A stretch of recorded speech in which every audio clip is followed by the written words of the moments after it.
語言識別唔到吧？可能咧，可能係語言識別唔到吧？可能咧，我12點55分左右咧就會跌落去嘅。等下先，我沉香手串下，你繼續講啊。真係咧，同你講咗嘅，即係嗰日同你傾完之後，然之後又同佢講咗一大堆喎，但係佢啊就係唔聽啊，所以咧我依家真係想啊，你幫我即係同佢講講咯，我叫佢，一唔係我叫佢入嚟直播間咯。咁如果我願意嘅，你願意嘅，你叫佢入嚟啊，你叫得喐佢，你入嚟啊。我之前有同佢傾過㗎，叫佢同你即係連下咯，即係一唔係你依家即係你依家睇睇我個私信咯，我發佢個信息俾你。你等等。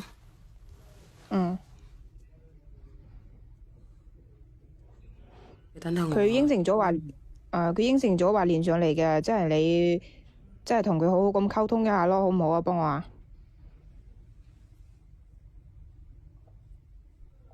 你話佢已經連咗係咪？係啊，即係佢已經連咗噶啦。但係我要封你咪嘅喎，如果係咁樣嘅，我要封你咪，因為咧我會因為我驚住影響我直播間咧，因為好危險嘅我直播間如果雙咪嘅。冇事冇事。係因為我驚住咧懟嚟懟去啊，你哋兩個咧嘈交咁樣咧就唔好咯。可以，你睇下有冇連到佢？上到6000人先啦，上到6000人先啦，好唔好？好。上到6000人先啦，幫我轉發下我直播間咧。你等等先，我睇睇佢，我睇係咪呢個？你等等我先吓。好。嚟，等等我先，我聽聽歌先吓。嗱，如果我 cut 咗落去嘅，去大號好唔好？或者都係去個細號好啦，好危險啊！你繼續同我點讚啊！上到1萬人先啊，咁好難上到1萬人噶喎，而家咁樣嘅狀況喎。咁你話啦，你哋自己話啦，連唔連啦？連唔連啦？你哋自己話連唔連啦？你哋自己話啦。連唔連啊？直到分手方知他欺騙，而在痛苦之中卻又忘不了。你好。喂，你好啊。你等下我先。小姐係咪？係，你等下我先嚇。我想問問你嚇，你到底咧同你嗰個太太係咩情況啊？佢話咧你出咗嗰個咩車咩禍之後咧，你經常同佢嘈啊，係咪啊？唉，小媛姐姐，啱先我老婆話同我講，你可以幫我調解一下。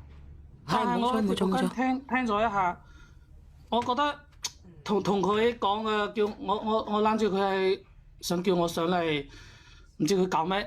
我聽咗佢講咗一下，我覺得你冇聽我老婆咁樣亂講好唔好啊？唔係啊，你可以查下嘅。我哋呢個直播間咧，好多常咧都會有錄屏嘅。你係唔好聽佢講到底係咩情況咧？我而家封咗佢咪嘅。因為佢話我點樣唔負責嗰啲嘢啊嘛。我咁樣，自從佢同我結婚咗後啦，佢就冇去出去上過班啊嗰啲嘢。但係咧。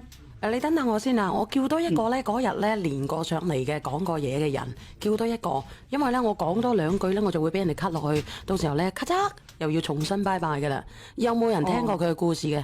有冇人聽過佢嘅故事嘅？呢個朋友仔有冇在場？有冇當事人？有當事人嘅話俾我知啊！有冇當時聽過呢個妹仔嘅故事嘅？有冇？有嘅連上嚟，你等等我先，我叫多一個當事人上嚟先，因為我有時候講多一句話咧，我已經第2次警告啦。好，唔該，小媛姐姐。有冇？有嘅，有冇人連上嚟？你等多我1分鐘啊！有冇當事人啊？有冇嗰日聽過佢嘅故事嘅？有嘅打個1啊，同埋咧願意連上嚟嘅打個2。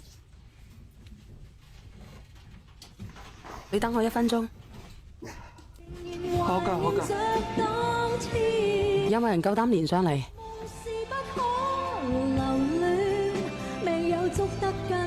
快啲覆我。有冇人覆下我啊？嗰日當時嘅嗱，我呢個平常心應該有聽過吧？平常心你有冇聽過？邊姐姐係咪就前2日講嗰個？啱啱入嚟我聽到，我驚係佢我搞錯。佢嗰個老公係靚仔，我想問下你隻腳係咪整親咗㗎？係。你隻腳係點樣㗎？我費事講錯，你到底真人定係假人嚟嘅？你隻腳係點樣嘅？真人依家係嗰年係出咗車咩禍啊嘛？截咗一截。啊，係啦，咁啊係呢個啦，唔使講啦，咁啊係呢個啦。哦，係佢啦。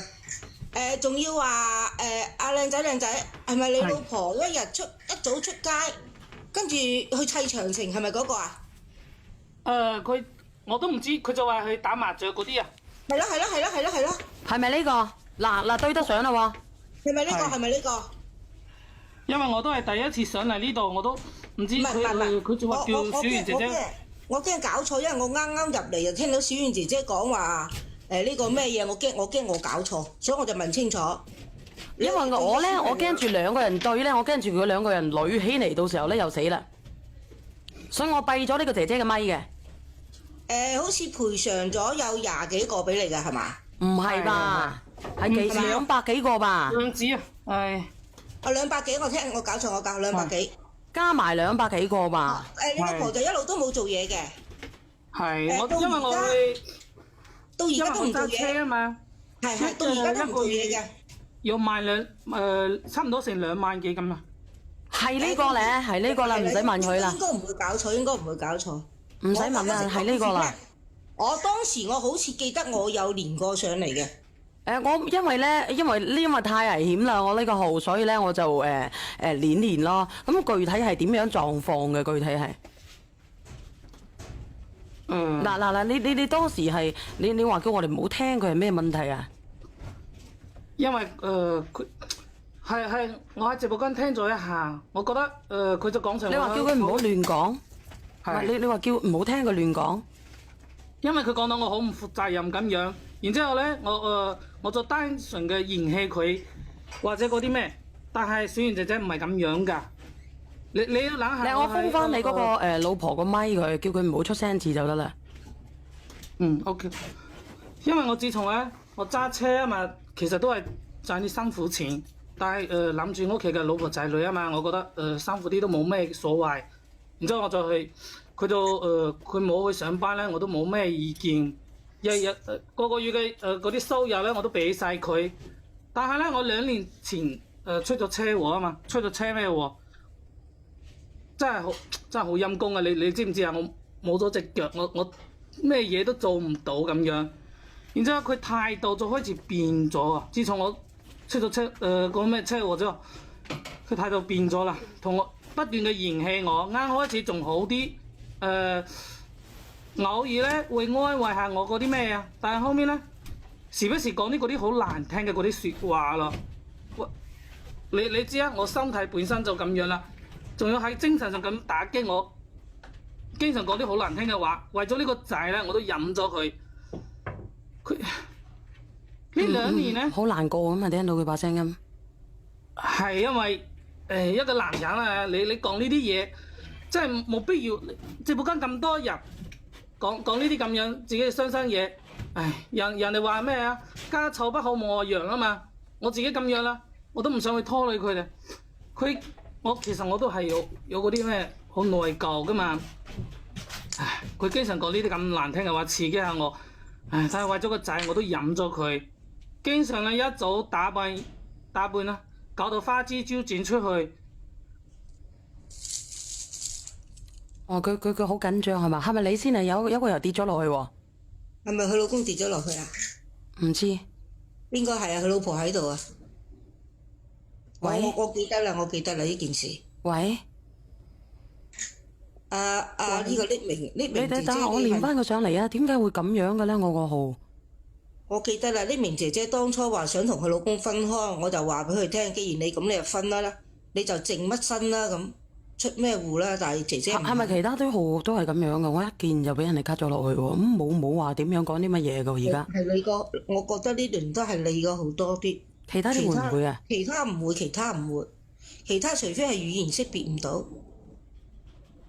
因為我依期得閒啊，好多時都連上嗰幾個直播間。我連下，睇係咪佢啊？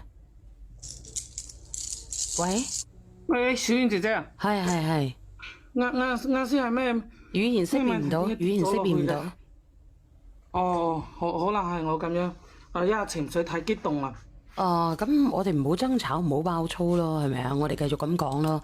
嗰個平常心又俾人哋 cut 咗落去啦。你繼續講啊。好，因為啱先講到佢日日都係出去玩啊嗰啲啊。你唔使咁大壓力嘅，你講。咁樣我都忍咗佢，然之後咧，因為我啱出咗車咩禍嘅時候，喺度住過咩院嘛，要做康復嗰啲嘢。佢連煮飯都唔俾我煮啊，唔幫我煮啊，都係我自己中午自己翻嚟煮飯。我腸胃咧都唔係好好，醫生醫嗰啲人叫我食得清淡啲啊嘛，一開始冇咁油膩啊嘛。但係佢咧晚黑有時候翻嚟好夜，佢就是但煮啲嗰啲好肥膩嘅，而不如咧就點嗰啲外咩賣俾我，我一食我腸胃就頂唔順，經常屙肚。然之後又唔理我恢復，我話佢兩句咧，佢就話我挑三揀四嗰啲嘢啊。你等等先啊，我連埋呢個人上嚟嚇。喂，你好啊，倒數第一咪。喂，倒數第一咪你好啊。喂，嗱，咁當時咧，佢話呢個女話咧，佢平時都喺屋企照顧你嘅喎，咁其實唔係係咪啊？唉，講咩照顧咧？就係時不時見下面咁樣，然之後我需要佢扶住我行一下啊，或者嗰啲啊。但係我啱先都講咗，佢一朝早就出咗去，然之佢照顧我咩？佢都冇講得好啲咧，就係幫我煮下飯，但係咧。啱先我話咗，中午飯都係我自己煮，我需要做嗰啲康復嗰啲訓練嘅時候，佢都唔知喺邊啊，晚黑先翻嚟，然之後同我煮。